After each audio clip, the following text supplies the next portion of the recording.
So we heard about being a committed member of this church. ಈ ಸಭೆಗೆ ಒಪ್ಪಿಸಿಕೊಟ್ಟಂತ ಸದಸ್ಯ ಎಂಬುದರ ಕುರಿತಾಗಿ ನಾವು ಕೇಳಿಸ್ಕೊಂಡ್ವಿ. And that is open to all who are willing to fulfill what Scripture says is a part of every believer in Christ's body. ಸತ್ಯವೇದ ವಚನ ಹೇಳೋ ಪ್ರಕಾರ ಕ್ರಿಸ್ತನ ದೇಹದಲ್ಲಿ ಪ್ರತಿಯೊಬ್ಬ ವಿಶ್ವಾಸಿಯೂ ಭಾಗವಾಗಬಹುದಾಗಿದೆ. ಇದನ್ನ ಯಾರು ಪೂರೈಸಲು ಇಚ್ಛೆಯುಳ್ಳವರಾಗಿದ್ದಾರಲ್ಲ ಅವರೆಲ್ಲರಿಗೂ ಇದು ತೆರೆದಿದೆ. So let's turn to this passage we were looking at in Ephesians 4. ಎಫೆಸ 4ರಲ್ಲಿ ಇರುವಂತ ಒಂದು ವಚನವನ್ನ ನೋಡ್ಕೊಳ್ಳೋಣ. And verse 15. 15ನೇ ವಚನ. Maybe begin at verse 14. We must no longer be children. 14ನೇ ವಚನದಿಂದ ಪ್ರಾರಂಭಿಸೋಣ. ನಾವು ಬಾಲಕರಂತೆ ಇರಬಾರದು ಎಂಬುದಾಗಿ ಅಲ್ಲಿ ಹೇಳುತ್ತೆ. Tossed here and there by waves and carried about by every wind of doctrine, etc. ಬೋಧನೆಯ ಪ್ರತಿಯೊಂದು ಗಾಳಿಯಿಂದಲೂ ಬಡಿಯಲ್ಪಟ್ಟು ಅತ್ತಿತ್ತ ನೂಕಾಡಲ್ಪಡುವ ಎಂಬುದಾಗಿ ಇದೆ. And by the craftiness, by trickery of men and craftiness and deceitful scheming. ಮನುಷ್ಯನ ಕಪಟದಿಂದಲೂ ಮೋಸದ ಉಪಾಯ ಮಾಡುವ ತಂತ್ರದಿಂದಲೂ ಎಂಬುದಾಗಿ ಅಲ್ಲಿ ಹೇಳುತ್ತೆ. ಈ ವಿಷಯಗಳಲ್ಲಿ ಬಾಲಕರಾಗಿರಬಾರದು. See, one mark of little children is they can't walk steadily. ಬಾಲಕರ ಗುರುತೇನಪ್ಪ ಅಂದ್ರೆ ಅವರು ಒಂದೇ ಸಮ ನೇರವಾಗಿ ನಡೆಯೋದಿಲ್ಲ. Stumble and fall and crawl. But it says we must grow up. ಅವರು ಬಿದ್ದು ಒಳ್ಳಾಡಿ ಎಲ್ಲ ನಡೀತಾರೆ. ಆದ್ರೆ ನಾವು ಬೆಳೆಯುವವರಾಗಿರ್ಬೇಕು, ಅಂದ್ರೆ ಅಭಿವೃದ್ಧಿ ಹೊಂದಬೇಕು. And how do we grow up? Here it's written so clearly. ಹೇಗೆ ನಾವು ಬೆಳೆಯೋದು ಇಲ್ಲಿ ಸ್ಪಷ್ಟವಾಗಿ ಬರೆಯಲ್ಪಟ್ಟಿದೆ. Verse 15. Speaking the truth in love, we'll grow up. 15ನೇ ವಚನ. ಪ್ರೀತಿಯಲ್ಲಿ ಸತ್ಯವನ್ನು ಮಾತನಾಡುತ್ತಾ ಎಲ್ಲಾ ವಿಷಯಗಳಲ್ಲಿ ತಲೆಯು ತಾನೇ ಆಗಿರುವ ಕ್ರಿಸ್ತನಲ್ಲಿ ಬೆಳೆಯಿರಿ. To the head which is Christ. That means we'll become more like him. It's very easy to remember. ತಲೆಯು ತಾನೇ ಆಗಿರುವ ಕ್ರಿಸ್ತನಲ್ಲಿ ಬೆಳೆಯಿರಿ. ಇದನ್ನ ನೆನಪಿಡೋದು ಬಹಳ ಸುಲಭ. God has not given us 10 points. ದೇವರು ನಮಗೆ 10 ಅಂಶಗಳನ್ನ ಕೊಟ್ಟಿಲ್ಲ. ಪ್ರಿಯ ಸಹೋದರ ಸಹೋದರಿ, Dear brothers and sisters, remember two things. 2 ಸಂಗತಿಗಳನ್ನ ನೆನಪಿಡ್ರಿ. Always be truthful. ಯಾವಾಗಲೂ ಸತ್ಯವುಳ್ಳವರಾಗಿರ್ರಿ. Don't ever try to give truthful and loving. That's what it says here, speaking the truth in love. ಪ್ರೀತಿಯಲ್ಲಿ ಸತ್ಯವನ್ನ ಮಾತನಾಡುತ್ತಾ ಎಲ್ಲಾ ವಿಷಯಗಳಲ್ಲೂ ಇರ್ರಿ ಅಂತ ಹೇಳುತ್ತೆ. If you try to give people an impression of something about yourself which is not true. ನಿಮ್ಮ ಜೀವಿತದಲ್ಲಿ ಸತ್ಯವಾಗಿ ಇಲ್ಲದೇ ಇರುವಂತದ್ದನ್ನ ಜನರಿಗೆ ತೋರಿಸಲು ನೀವು ಪ್ರಯತ್ನ ಮಾಡುವಾಗ, there's a word in the Bible for it. Hypocrite. Actor. ಸತ್ಯವೇದದಲ್ಲಿ ಅದಕ್ಕೊಂದು ಪದ ಇದೆ, ಕಪಟಿತನ ಅಥವಾ ನಾಟಕ ಮಾಡೋದು ಅಂತ.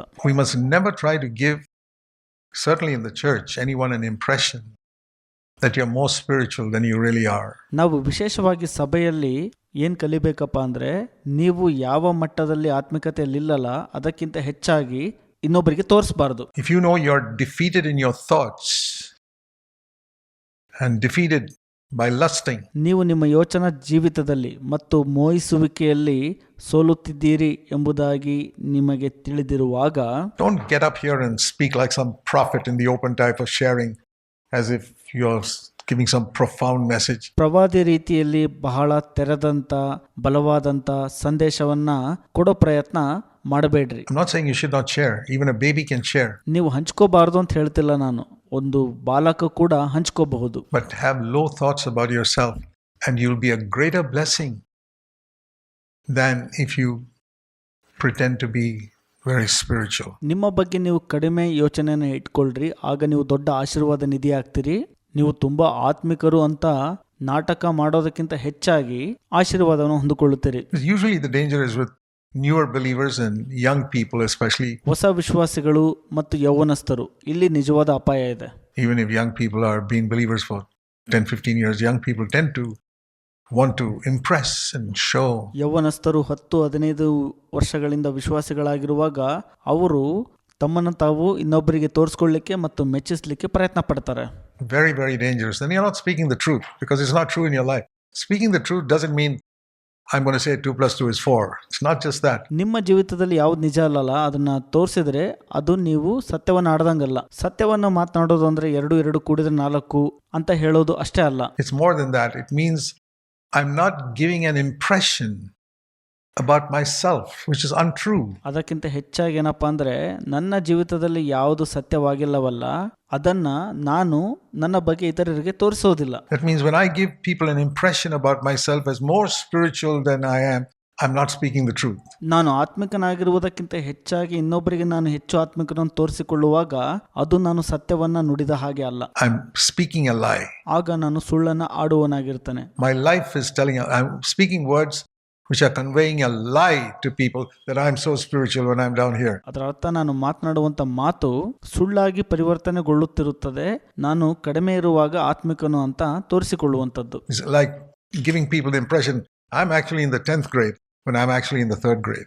That's a lie. ಜನರಿಗೆ ಯಾವ ತರ ತೋರಿಸ್ಕೊಡೋದಪ್ಪ ಅಂದ್ರೆ ನಾನು 3ನೇ ತರಗತಿಯಲ್ಲಿರುವಾಗ 10ನೇ ತರಗತಿಯಲ್ಲಿ ಇದ್ದೀನಿ ಅಂತ ತೋರಿಸಿಕೊಡುವಂಥದ್ದು, ಅದು ಸುಳ್ಳಾಗಿದೆ. So we got to be humble about this, and it's better to think less about yourself than more.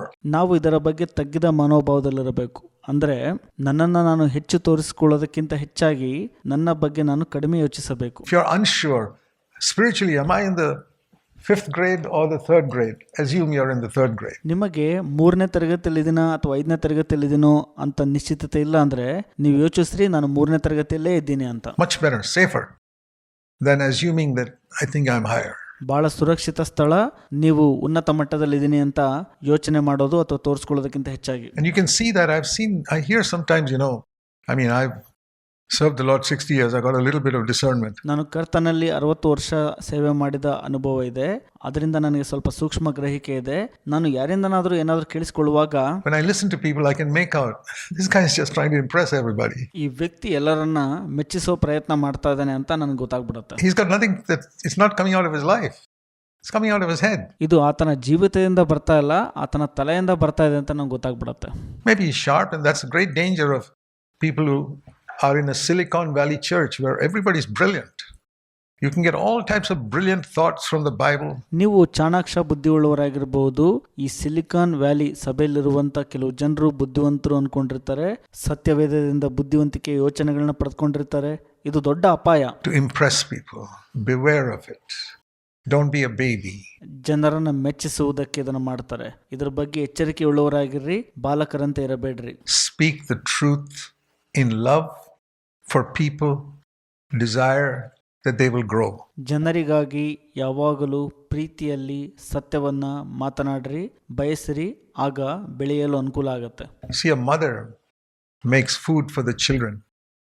Think of a mother making a food for a 4-5-year-old children. ತಾಯಿಯು ತನ್ನ 4 ಅಥವಾ 5 ವರ್ಷದ ಮಕ್ಕಳಿಗೆ ಆಹಾರವನ್ನು ತಯಾರಿಸ್ತಾಳಲ್ಲ, ಅದ್ರ ಬಗ್ಗೆ ಯೋಚನೆ ಮಾಡ್ರಿ. She's not trying to impress them, what a great cook I am, by arranging it all very beautifully. That's not what children need.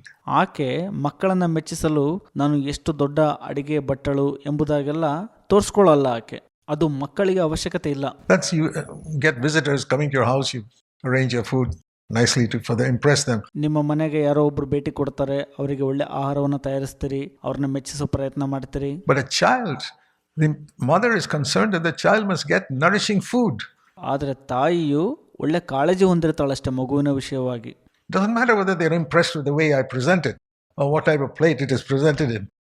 The mother is concerned the child must get nourishing food. ಮಗು ಇಷ್ಟಪಡೋದಿಲ್ಲ ಒಳ್ಳೆ ತಟ್ಟೆ ಕೊಟ್ಬಿಟ್ರು, ಒಳ್ಳೆ ಊಟ ಕೊಟ್ರು ಅಂತ. ಆದರೆ ತಾಯಿಯು ಒಳ್ಳೆ ಕಾಳಜಿ ಹೊಂದಿರ್ತಾಳಷ್ಟೇ ಮಗುವಿನ ವಿಷಯವಾಗಿ. And that is the brother or sister who say, Lord, if I share anything in this church. ಅದೇ ರೀತಿ ಪ್ರಿಯ ಸಹೋದರ ಮತ್ತು ಸಹೋದರಿ, ಈ ಸಭೆಯಲ್ಲಿ ನೀವು ಏನಾದರೂ ಹಂಚಿಕೊಳ್ಳುವಾಗ, or I speak to people even private, I don't mean just sharing in the meeting here, even privately, I don't want to impress them. ನೀವು ಕೂಟದಲ್ಲಿ ಹಂಚಿಕೊಳ್ಳೋದು ಅದ್ರ ಬಗ್ಗೆ ಮಾತ್ರ ಮಾತನಾಡುತ್ತಿಲ್ಲ, ನೀವು ಜನರೊಟ್ಟಿಗೆ ಮಾತನಾಡುವ ಕೂಡ ಅವರನ್ನ ಮೆಚ್ಚಿಸೋ ಪ್ರಯತ್ನ ಮಾಡಬಾರ್ದು. ನೀವು I want to bless them. ನಾನು ಅವರನ್ನು ಆಶೀರ್ವದಿಸುತ್ತೇನೆ. Make that your goal, and I'll tell you it will be amazing how much God will be able to use you, even if you're a very ordinary brother or sister. ಅದು ನಿಮ್ಮ ಗುರಿಯನ್ನಾಗಿ ಇಟ್ಕೊಳ್ರಿ. ನೀವು ಒಬ್ಬ ಸಾಮಾನ್ಯ ಸಹೋದರ ಸಹೋದರಿಯರೇ ಆಗಿದ್ರೂ ಕೂಡ ನಾನು ನಿಮಗೆ ಹೇಳ್ತೀನಿ, ದೇವರು ನಿಮ್ಮನ್ನು ಅದ್ಭುತವಾಗಿ ಉಪಯೋಗಿಸಿಕೊಳ್ಳುತ್ತಾರೆ. ಹಾಗಾದಾಗ God will use you to bless this church. You'll be a committed member, even if others don't think so. ದೇವರು ನಿಮ್ಮನ್ನ ಈ ಸಭೆಯನ್ನ ಆಶೀರ್ವದಿಸಲು ಉಪಯೋಗಿಸಿಕೊಳ್ಳುತ್ತಾರೆ. ನಿಮ್ಮನ್ನ ನೀವು ಸಭೆಗೆ ಒಪ್ಪಿಸಿಕೊಟ್ರೆ ಅದರ ಬಗ್ಗೆ ಬೇರೆಯವರ ಯೋಚನೆ ತಲೆ ಕೆಡಿಸ್ಕೊಳ್ಬೇಡ್ರಿ. And others who claim to be committed members are not. ಇನ್ನೊಬ್ಬರು ಒಪ್ಪಿಸಿಕೊಡ್ತಾರೋ ಇಲ್ವೋ ಸಭೆಗೆ, ಅದ್ರ ಬಗ್ಗೆ ಬೇಡ.